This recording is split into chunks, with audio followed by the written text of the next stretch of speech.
होगा वो हमारा लेसन नंबर 13 है। ठीक है, इस लेसन नंबर 13 में हम एक्चुअली में क्या पढ़ेंगे, मार्केट स्ट्रक्चर का ही कंसेप्ट चल रहा है। बिजनेस इकोनॉमिक्स की रिवीजन सीरीज चल रही है हमारे लेसन नंबर 13 में।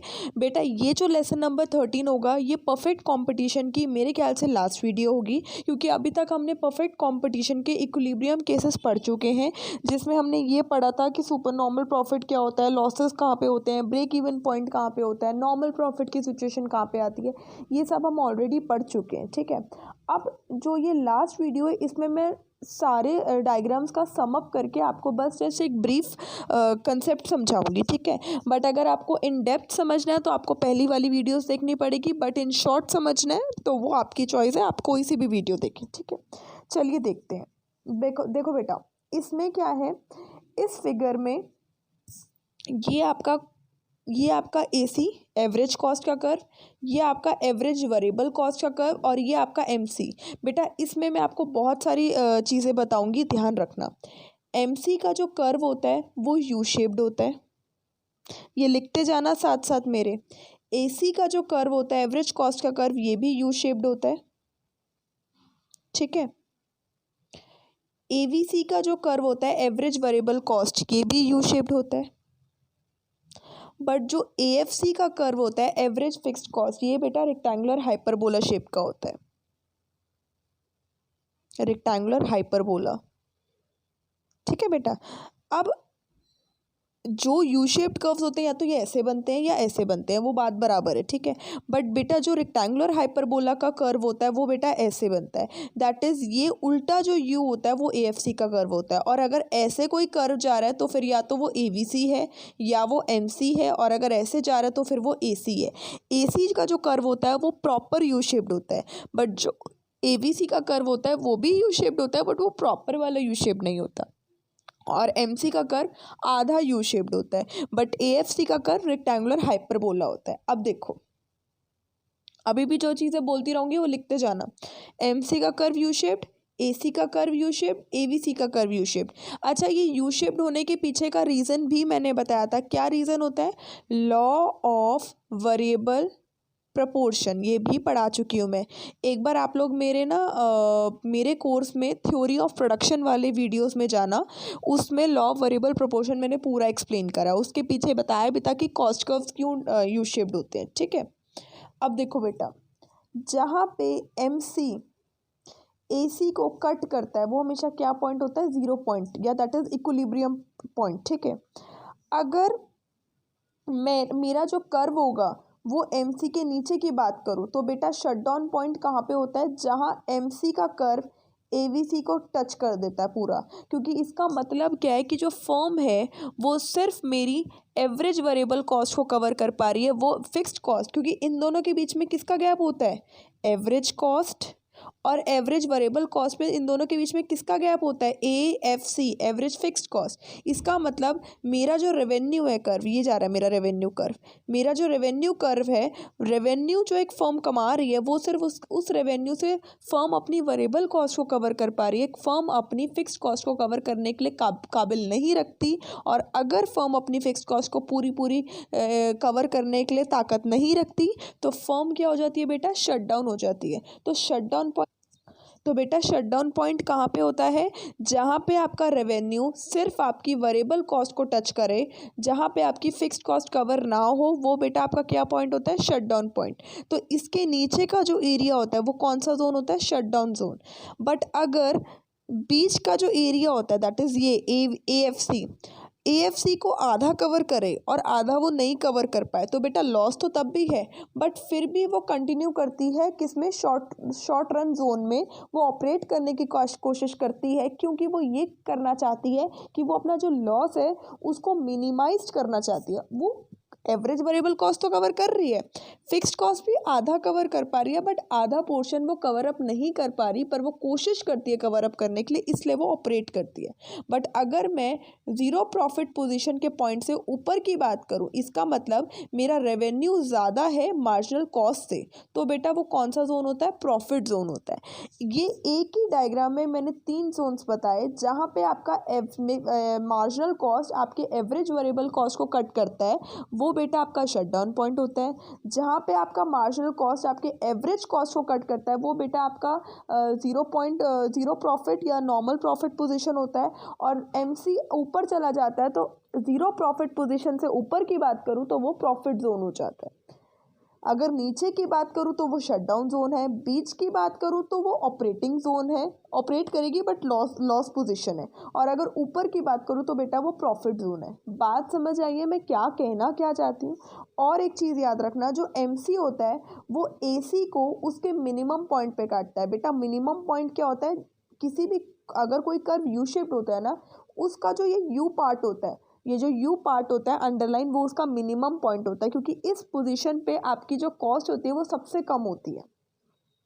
तो बेटा ये क्या है, MC AC को उसके मिनिमम पॉइंट पे काटता है। किसके? AC के मिनिमम पॉइंट पे। ये पॉइंट लिख लो, अच्छे से भूलना मत प्लीज़, ये क्वेश्चन आता है, ठीक है। और MC जो होता है वो AVC को ABC के मिनिमम पॉइंट पे काटता है। देखो बेटा ये ABC का मिनिमम पॉइंट, ठीक है। दो बातें दोबारा बोल रही हूँ। MC AC को AC के मिनिमम पॉइंट पे कट करता है। दूसरा पॉइंट, MC ABC को ABC के मिनिमम पॉइंट पे कट करता है। और तीसरा पॉइंट, AC का मिनिमम पॉइंट बाद में अकर होता है और ABC का मिनिमम पॉइंट पहले अकर हो जाता है। बेटा देखो, अगर मैं यहाँ से स्ट्रेट लाइन खींचूँ इस डॉट से और इस डॉट से स्ट्रेट लाइन खींचूँ तो बेटा पहले ये आ रहा है ना, फिर ये आ रहा है ना। पहले मिनिमम पॉइंट किसका आता है? एवरेज वेरिएबल कॉस्ट का। और फिर मिनिमम पॉइंट किसका आता है? एवरेज कॉस्ट का। इस क्वेश्चन का आंसर आप लोग खुद ढूंढेंगे कि Y minimum point of ABC पहले अकर होता है और फिर मिनिमम पॉइंट ऑफ AC बाद में क्यों अकर होता है। मैं आपको हिंट दे देती हूँ, ये AFC की वजह से होता है। बस इस क्वेश्चन का आंसर आप लोग मुझे खुद ढूंढकर मुझे मैसेज करेंगे, कमेंट में लिखेंगे कि रीज़न क्या है कि ABC का मिनिमम पॉइंट पहले अकर हो जाता है और AC का मिनिमम पॉइंट बाद में क्यों अकर होता है, ठीक है। ज़रूर बताना मुझे, ओके। ये इंपॉर्टेंट क्वेश्चन है, ये पेपर में आ सकता है, ठीक है। चलिए हम आगे देखते हैं। बेटा देखो, ये 3 केसेस हैं मोस्टली, जो आपके परफेक्ट कंपटीशन में केसेस हैं वो 3 ही हैं। या तो वो सुपर नॉर्मल प्रॉफिट होगा, या वो नॉर्मल प्रॉफिट होगा, ठीक है, या वो लॉस होगा। यहाँ पे लॉस को ही शट डाउन पॉइंट बोला गया। लॉस मिनिमाइज को ना, जो लॉस मिनिमाइज का केस होता है ना, वो ज़्यादातर अवॉइड ही करते हैं, ठीक है। बट मैंने फिर भी आप लोग को समझा दिया था। बेटा देखो, आपको ना ये आते हैं, ये जो लिखे हुए हैं ना, ये अगर मैंने आपको ये क्वेश्चन में दे दिया और आपसे पूछा ये जो कंडीशन है ये कब एप्लीकेबल है, ये सुपर नॉर्मल प्रॉफिट में एप्लीकेबल है, नॉर्मल प्रॉफिट में एप्लीकेबल है, या आपके लॉसेस में, या नन ऑफ द अबव। तो बेटा देखो, MC is equal to MR, ठीक है। MC MR के इक्वल होता है, ये तो आपको पता ही है, ठीक है। ये देखो, ये आपका MR, ये आपका MC कट कर रहा है। ये MC MR के इक्वल तो हमेशा होगा, बट हमारे पे डिपेंड क्या करता है कि हमारा कर्व कैसे बनेगा, वो डिपेंड करता है हमारे AR और AC पे। अगर हमारा AR ग्रेटर देन AC होगा तो इसका मतलब हमें क्या है बेटा, सुपर नॉर्मल प्रॉफिट्स हैं। अगर हमारा AR AC के इक्वल होगा तो हमारे को क्या है, नॉर्मल प्रॉफिट्स है। और अगर हमारा AR AC से कम होगा तो हमारे को क्या है, लॉस है। इसका मतलब जहाँ पर भी आपको MC is equal to MR, MC is equal to MR और MC is equal to MR मिल गया, वहाँ पे आपका परफेक्ट कंपटीशन का केस है ही है। उसके बाद आपको याद रखना है कि ये देखो, ये आपका ये MR AR की लाइन है और ये आपका MR और AR की लाइन है और यही आपकी AC की लाइन यू शेप्ड ऐसे जा रही है। और ये आपका MC MR को कहाँ कट कर रहा है, इसके पॉइंट पे, ठीक है। ये इक्विलिब्रियम पॉइंट हो गया। इस इक्विलिब्रियम पॉइंट से हमने लाइन खींची। बेटा ये देखो, मैंने आपको क्या बताया था, AR कर्व के नीचे का जो रेक्टेंगल होता है वो TR, और AC कर्व के नीचे का जो रेक्टेंगल होता है वो क्या होता है, TC। ये TR, ये पूरा जो बॉक्स है, ये पूरा जो बॉक्स है वो TR है, और ये जो बॉक्स है ये आपका TC है। इसका मतलब TR और TC के बीच में जो गैप आ रहा है वो क्या है, सुपर नॉर्मल प्रॉफिट का। वो किसका गैप है, सुपर नॉर्मल प्रॉफिट का। समझ आया। तो ये केस कब है, सुपर नॉर्मल प्रॉफिट। वही चीज़ MC MR, अभी भी MR AR के इक्वल है। MC यू शेप जा रही है, AC भी यू शेप जा रही है। अब MR MC को जहाँ कट कर रहा है वो इक्विलिब्रियम पॉइंट, पर अब ये जो यू शेप्ड ए सी है ये बिल्कुल एम आर को टच करते हुए निकल रही है, दैट इज़ ए आर को टच करते हुए निकलती है। तो यही आपका टी आर का बॉक्स और यही आपका टी सी का बॉक्स। अब यहाँ जो टी आर है और टी सी है वो इक्वल है तो बेटा ये क्या है फर्म के लिए, नॉर्मल प्रॉफिट है। और तीसरे केस में भी वही एम आर और ए आर इक्वल है, तो एम सी यू शेप्ड है, एम सी एम आर को कट कर रही है इस इक्विलिब्रियम पॉइंट पे, तो मैंने लाइन खींच दी। अब ए सी का जो कर्व है वो ऊपर से जा रहा है, तो बेटा ये देखो ये जो ए आर के नीचे का जो रेक्टेंगल है वो तो मेरा टी आर होता है, बट जो ए सी के नीचे का रेक्टेंगल होता है वो मेरा टी सी होता है। टी सी बड़ा बॉक्स है और टी आर छोटा बॉक्स है, तो बेटा cost is more than revenue, तो ये मेरा गैप क्या है, लॉस का। तो ये फर्म सी क्या है, लॉस। ये तीनों केसेस जो है वो आपके लिए कब एप्लीकेबल है, परफेक्ट कंपटीशन में। आपको ये चीज़ याद रखनी है कि एम सी एम आर के इक्वल है, ए आर के वो इक्वल है, बट ए आर ए सी से बड़ा है। एम सी एम आर और ए आर इक्वल है और ए सी भी इक्वल है। एम सी एम आर और ए आर इक्वल है, बट ए आर जो है वो ए सी से छोटा है। तो कौन से केस में सुपर नॉर्मल प्रॉफिट होगा, कौन से केस में नॉर्मल प्रॉफिट होगा और कौन से केस में लॉस होगा, ये सब आपको याद रखना है, ठीक है।